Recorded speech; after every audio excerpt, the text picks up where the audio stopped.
ரஜினிகாந்த் வருடா வருடம் அவர் வீட்டில் கூடியிருக்கிற அவருடைய ரசிகர்களை சந்தித்து வாழ்த்து சொல்வது பொங்கலிலே வழக்கம். அப்படித்தான் இந்த முறையும் கொடுத்திருக்கிறார். ஒரு பாட்டிக்கு அது தொந்தரவா இருக்குது என்பதற்காக பல்லாயிரக்கணக்கான ரசிகர்களை ஒதுக்கி விட முடியாது. ஒரு வகையில நல்லதுதான், அவருடைய சத்திரம் இருக்கிறது. அங்க சிறப்பாக விசேஷமாக தொண்டர்களை சந்தித்து ரசிகர்களை சந்தித்து வாழ்த்து சொல்வது ஒரு வகை. ஆனால் இதை அவர் பெரிய லெவலில் எதுவும் செய்யவில்லை. வந்த வீடு தேடி வந்த ரசிகர்களுக்கு மரியாதை கொடுத்து வாழ்த்து சொல்லியிருக்கார். அது சிறப்பு மிக்கது. அது தாண்ட வேண்டுமானால் அவர் சிறப்பாக செஞ்சார். அவர் ஒரு அரசியல் கட்சி ஆரம்பிக்கிறாருன்னா அதை பண்ணுவார். அவர்தான் அரசியலை வாண்டாங்க ஒதுக்கிட்டார். அதனால இப்படிப்பட்ட வீட்டிலிருந்து வந்தவர்களுக்கு மரியாதை கொடுத்து பெரிய விஷயம். அஜித் என்ற நடிகர் ஒரு ரசிகர்கள் சந்திப்பதில்லை, மக்களை பார்ப்பதில்லை, பல கோடிகளை மட்டும் பார்க்க. அப்படி ஒரு நடிகர் அப்படி இருக்கிறார்.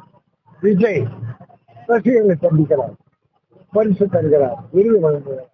அவர் ஒரு வகை, அவர் அரசியலுக்காக இப்படிப்பட்ட நல்ல காரியங்கள்லாம் செய்து கொண்டிருக்கிறார்.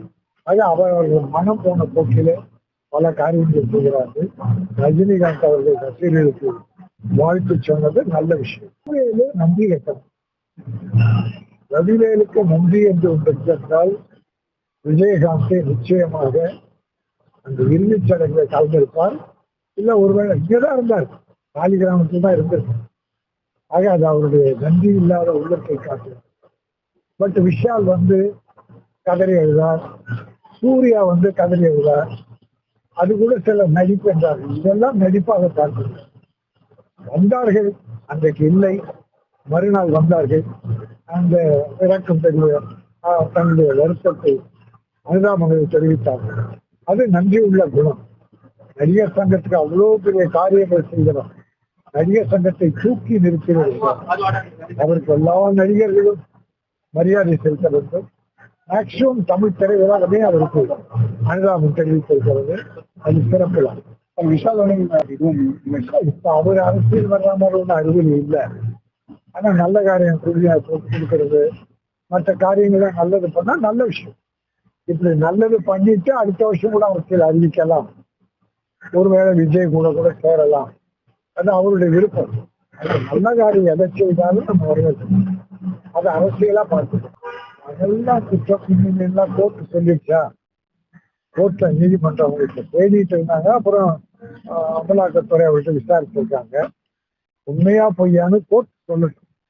அது வரைக்கும் அவர் தொழில் நடிப்பு, ப்ரொடியூசர். அவர் படம் எடுப்பதோ நடிப்பதோ யாரும் தரம் செய்ய முடியாது. அவர் நிரூபிக்கப்படவில்லை. தான் நிரபராதி என்று நிரூபித்து விட்டால் என்ன செய்வார்கள்? ஆக ஆர்.கே. சுரேஷ் நடிப்பதற்கோ படம் எடுப்பதற்கோ எந்த தடையும் கிடையாது. அவர் மீது குற்றம் சாட்டப்பட்டதை அவர் நிரூபிக்கணும். அவர் நிரூபிச்சு இல்லை என்று வரணும். அதான் என்னுடைய வேண்டுகோள். செய்திகளை உடனுக்குடன் தெரிந்து கொள்ள உடனே சப்ஸ்கிரைப் பண்ணுங்க.